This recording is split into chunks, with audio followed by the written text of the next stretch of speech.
கோபக்காரனும் கொலைகாரனுமாக இருந்த அதே மோசேதான் பூமியில் உள்ள சகல மனிதரிலும் மிகுந்த சாந்த குணமுள்ளவர் என்ற பட்டம் தேவனிடமிருந்து பெற்றார். தேவனுக்கென்று வேலை செய்யும்படி தெரிந்து கொள்ளப்படும் அனைவரிடமும் இது போன்ற ஒரு மனுஷீகம் காணப்படுகிறது. ஆனால் மோசேயுடைய இந்த மனுஷீகம் மாற மீதியான் தேசத்து வனாந்திர வாழ்க்கை அவர் தேவனுக்கென்று ஆயத்தப்பட அவருக்கு பெரும் உதவியாக இருந்தது.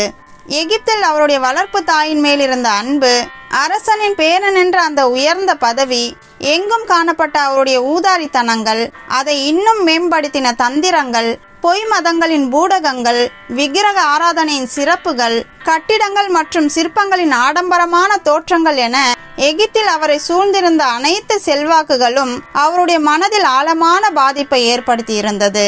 ஆனால் வனாந்தரத்தில் சுற்றிலும் மலைகளால் அடைக்கப்பட்ட மோசே தேவனோடு தனிமையில் இருந்தார்.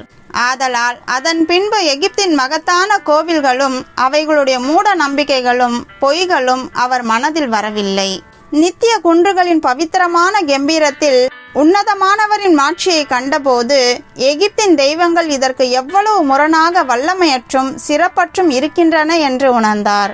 தேவனுடைய சமூகத்தில் நிற்பதாகவும் அவருடைய வல்லமையினால் மறைக்கப்பட்டிருப்பதாகவும் மோசே உணர்ந்தார்.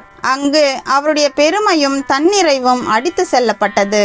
வனாந்திர வாழ்க்கையின் கடுமையான எளிமையில் எகிப்தினுடைய சௌகரியம் மற்றும் ஆடம்பரத்தின் விளைவுகள் மறந்து போயிற்று.